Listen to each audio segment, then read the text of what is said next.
So that pretty much concludes my comments as it relates to the agenda and really roles, how those roles are divided, and then how they're, how it comes back and gets synthesized in accomplishing village goals and objectives. And if you'd like, I can go ahead and jump into a question that I had that you've given me previously to the meeting as it relates to village finances. The first question was, will reduced property tax assessment have an impact on village finances? The short answer on that is no. The village levies a dollar amount. And most recently it was $5.4 million. The county then takes that dollar value and it spreads it across all properties. And then what happens with these reassessments is that each assessment cycle, the county continues to tweak how it decides to, and there's no method to the madness that we're aware of, how it decides to adjust commercial and residential properties. There was a particular year, I remember, where residents took a huge hit. It was like 30% increase.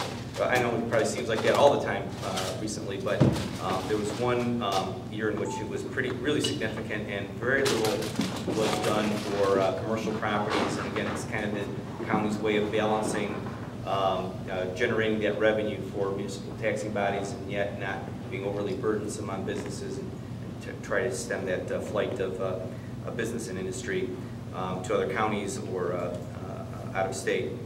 The next question was, how has the recession hit village finances, in particular the loss of businesses and its impact on the sales tax?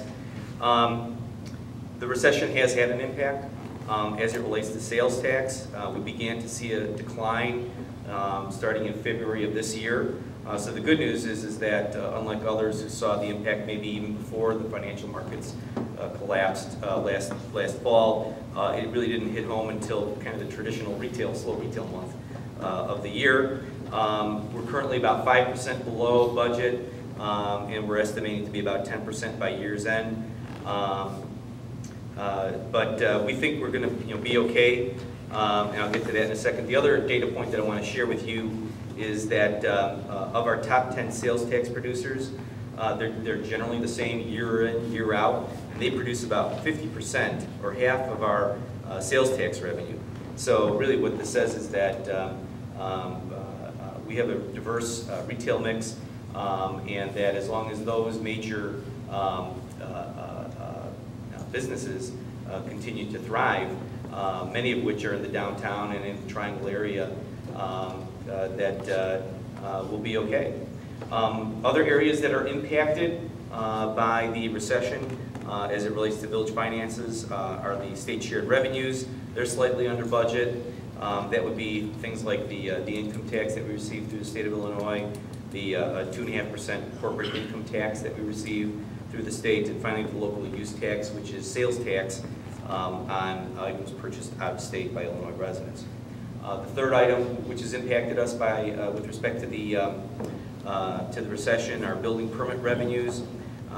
We anticipated that the YMCA project would have developed by now. That's not necessarily a recession-related non-starter for the time being, but there are other projects like the Bluff Avenue condos. The Peck building, which has been remodeled, isn't as significant as it was anticipated to be with respect to new construction, as well as other properties which have sat idle for too many years.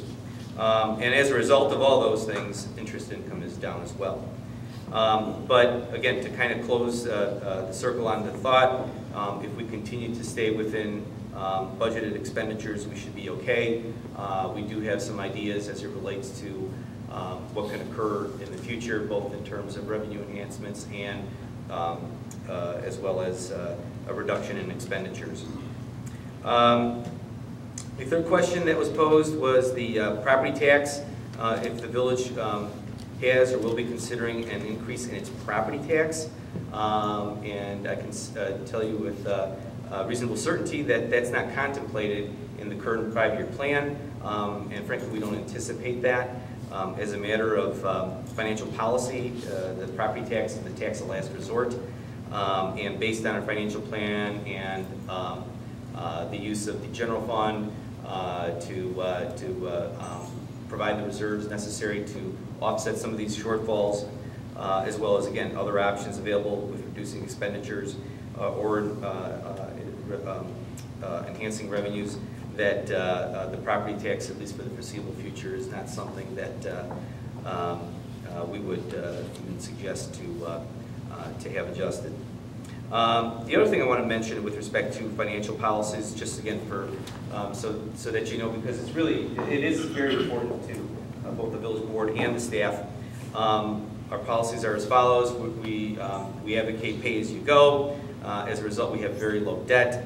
Right now, we only have one outstanding issue, $300,000 for the residential streetlight program from a number of years ago. That's set to be retired completely in 2017. Another policy is an emphasis on a user fee basis. Another one is, like I said, the property tax is the tax of last resort. Another policy is to maintain a 5-year financial plan in order to forecast today's decisions on tomorrow's finances. And then finally, we budget conservatively. We try to express revenues as slightly lower and expenditures slightly higher. So but not unreasonably, of course.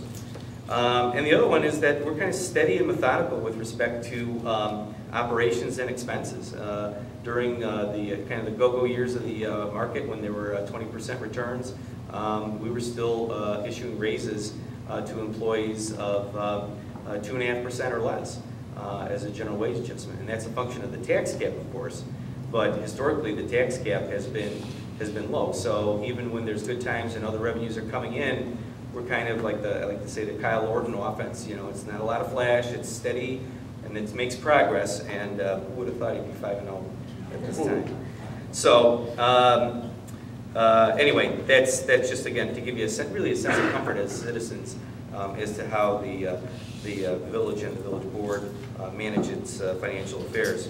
And the final one is if we're aware of any other taxing bodies that might be considering tax increases. Short answer on that is no.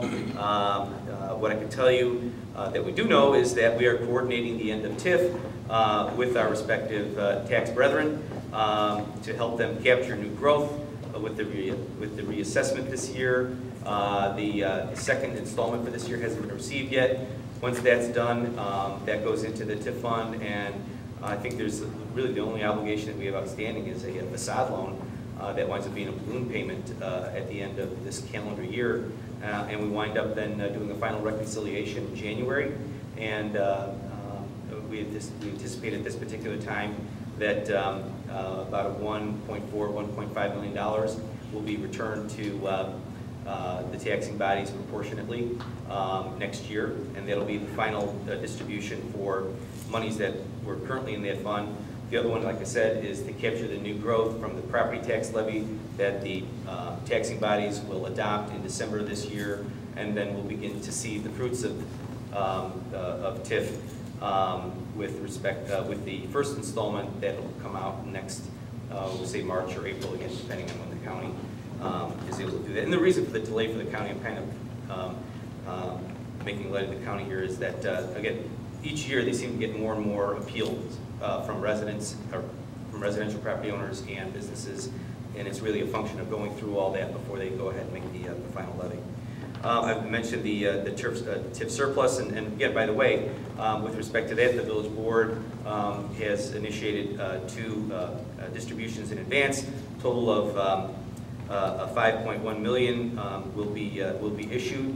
3.75 has been released to date. And then, of course, we're all going to be enjoying the ongoing property tax increment from TIF redevelopment. The village itself will be receiving $300,000 annually next year. District 204 will be getting $500,000, and District 102 will be receiving $1 million. So I don't know what their plans will be with taxing bodies, that is, with respect to tax increases, but this is some additional property tax income that they'll be receiving on their own as a result of the termination of the TIF district. So I'll open it up for questions.